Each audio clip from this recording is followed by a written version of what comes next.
know it's our honor to present you with this award.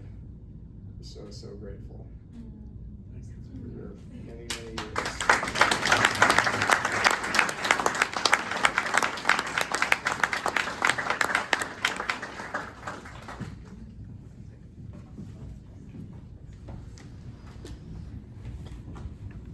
And my name is spelled correctly.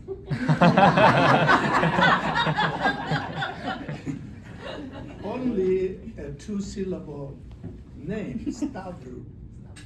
But every time I mention it, they say, how do you spell it?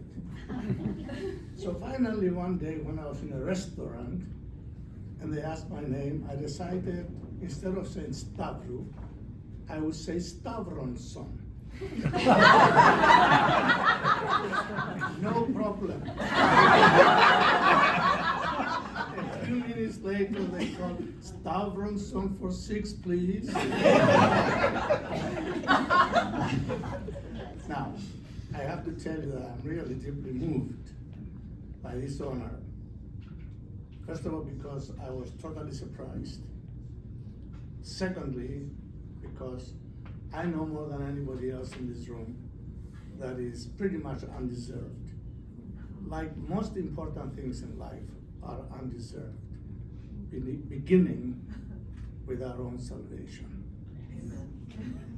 I know that there are people in this room that deserve this award much more than I. Many who have been mentors to me and whose fellowship at the university I value deeply. I came here in 1961 at a time when religious studies in American universities were not at all very much in demand. As a matter of fact, a colleague of mine said, I'm sorry to hear that your primary interest is in Russian religious history. Why don't you write a biography of Lenin? And I said, well, there are good biographies of Lenin and there will be more. But I happen to believe, I said, and this is really my opening remarks, actually. I happen to believe, I said to him then, that there is really not much difference to a Christian anyway between the sacred and the secular. Furthermore, I said to that colleague of mine, I also happen to believe very strongly that in the final analysis, secularism, which was very, very deeply espoused at the time, does not necessarily mean the absence of religious belief. It simply means the multiplication of religious beliefs. And you have the choice, in other words, to believe or not to believe, but you cannot dismiss belief. In other words, I have to admit, my good friends, that I was born and brought up in a family which held religious values very dear. And I'm very grateful to my parents. My mother was illiterate. She only learned how to do the alphabet to help us all during the first week of grade school. The rest of it was love and deep faith in God. Now, we've been blessed through the years with all kinds of opportunities to study, improve ourselves, and to wind up teaching at a major university like the University of Minnesota. And I told my children, since they know some of my passions, and one of which is collecting books passionately, I said to them, if something happens to our house and everything burns down, take only 5 books and run out. The first one I told them is the Bible. The second one is Homer, the Odyssey. The third one is the Divine Comedy. The fourth one is Brothers Karamazov. And the fifth one, I said to them, is Kazantzakis, the Odyssey, a modern sequel. All my children and grandchildren learn those 5 titles, and they know where to look for them. Anyway, the point is that all these 5 classics, they really deal with man's existence and his or her relationship to God. And it's really kind of strange how oftentimes when you stop and think of it, I could give a whole seminar on each one of those 5 books, obviously. Many people have done it. But it's very interesting that truly high literature, which deals passionately with the idea of God in our existence, has not come from the Free West, but it has come from the literature that has been published in closed societies like the Soviet Union. Forget the fact that nowadays they are going through another one of those dark moments in their life. But the fact does remain that you cannot do away with the concept of religion in our everyday existence. So, in other words, to the question that you raise, well, how does religion fit into your academic discipline? I can ask the question, how can you exclude religion from your academic discipline? When in the final analysis, every experience in life is, at its base, religious. Anyway, I'm sorry today, the person who has done more than anybody else to really keep me on the straight path in my many academic searches, namely my wife Frida, could not be here today. But she sends her love to all of you, and especially to Mary Bosman, Beth Mosman, who, of course, whom she loves and she respects, and whom we have known ever since we came to the University of Minnesota. I feel very honored that the pastors from Hope Church have come here. We always like to say that Hope Church is Frida's church. I come from a Greek Orthodox background, and Frida was the first one she joined the Hope Presbyterian Church, Hope Church. I have not joined yet. Pastor Dixon used to say, we're working on Theo. to turn him into a Presbyterian. Now, I say that really only because I wanted to keep in mind what it has meant for a beautiful, young, sweet girl from Indiana to marry somebody from the island of Cyprus, who still has to put up with icons on the walls of her house. She wakes up sometimes at night and she finds me sitting in the quiet of the evening with candles and looking at all those playful colors of the icons. And then she looks at me and she wants to make sure I'm still all right. And then she gets up and goes back to bed. But I say that because she has been steadfast in her own faith, and she has been able to do what my mother had done to me as a little child, accompanying me in my adult years, and being really the person that has influenced me more than anybody else. But I'm glad that I have with me my daughter-in-law Jennifer and my grandson Maxwell, and I'm delighted that they could join us today. Now, I want to say a few words which are a little bit more generic in a way, but at the same time more personal. You know, William Monsman, the founder in many respects of this whole movement, was really quite an unusual person. Fairly quiet in some ways, but he had the tremendous capacity to really engage you in a way that he could not leave you alone. When I met him here, the first thing he did was he brought graduate students into my office to introduce them to me.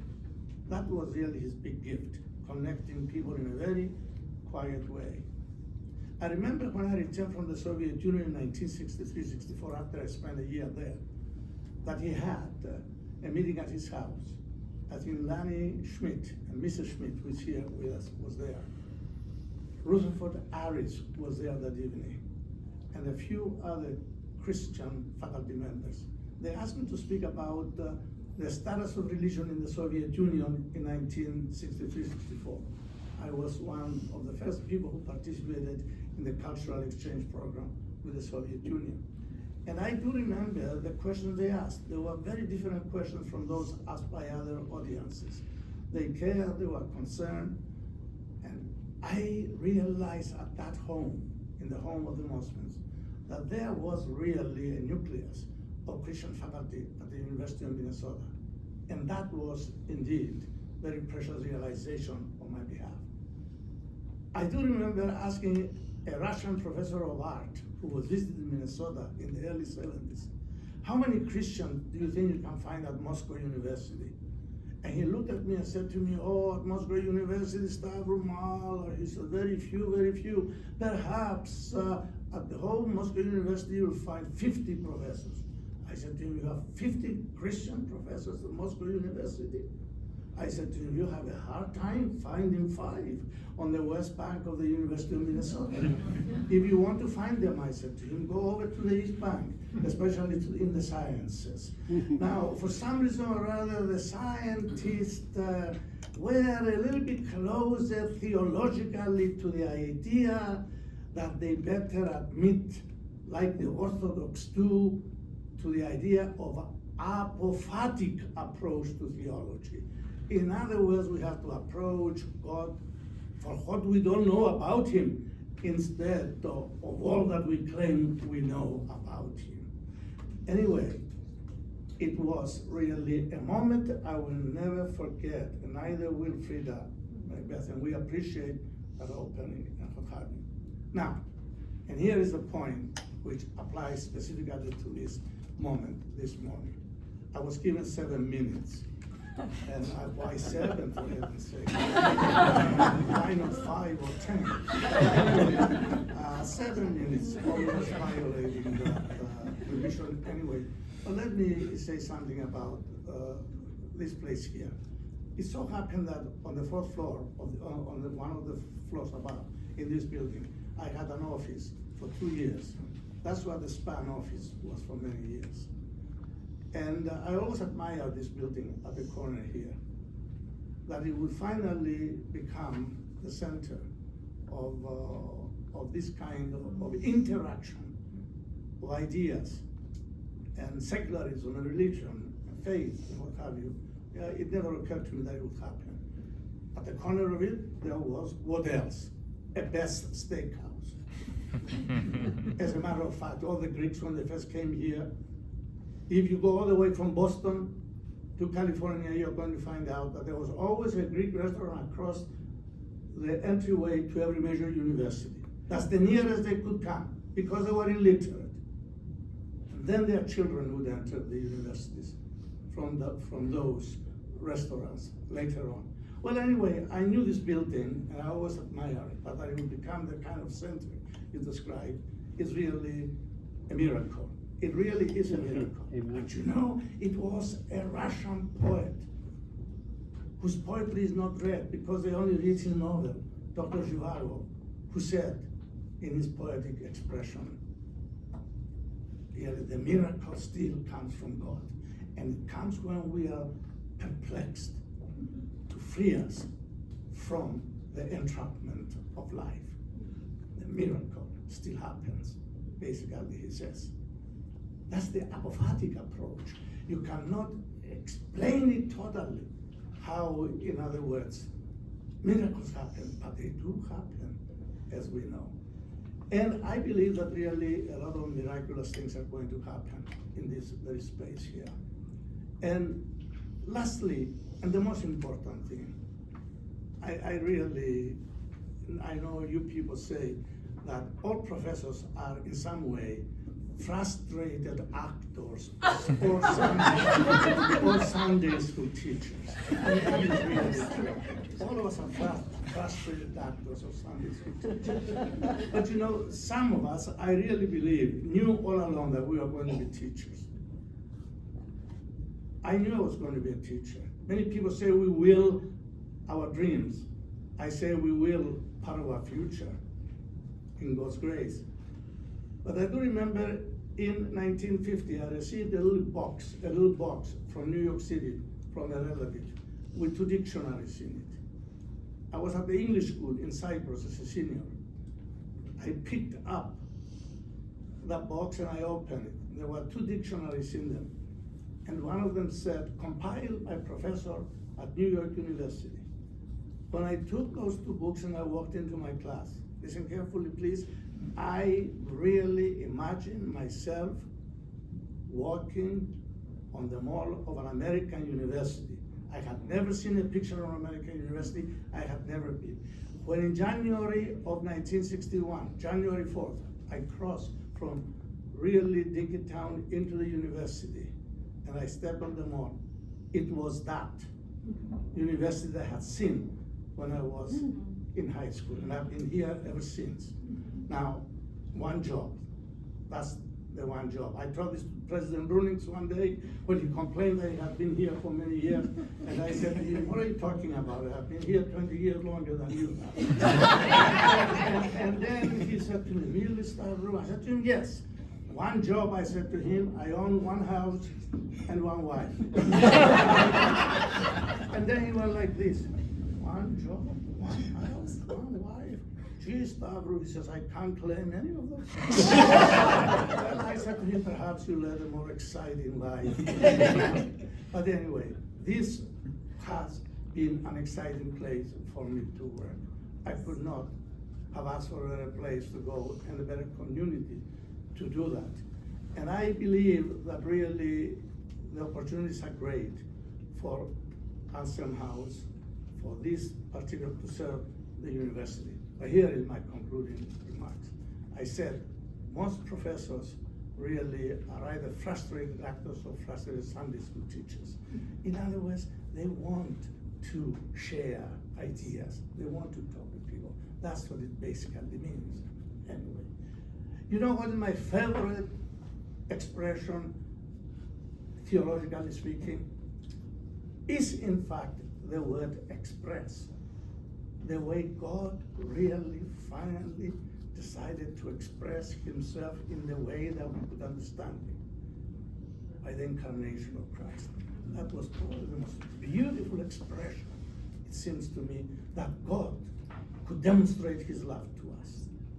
All right now, and here I close with the word that I want you to guess it yourselves. Life, our life, is but a minute. And since it's only but a minute, an instant, let it be, in other words, the blending of ourselves into the selves of others, as if bestowing a gift.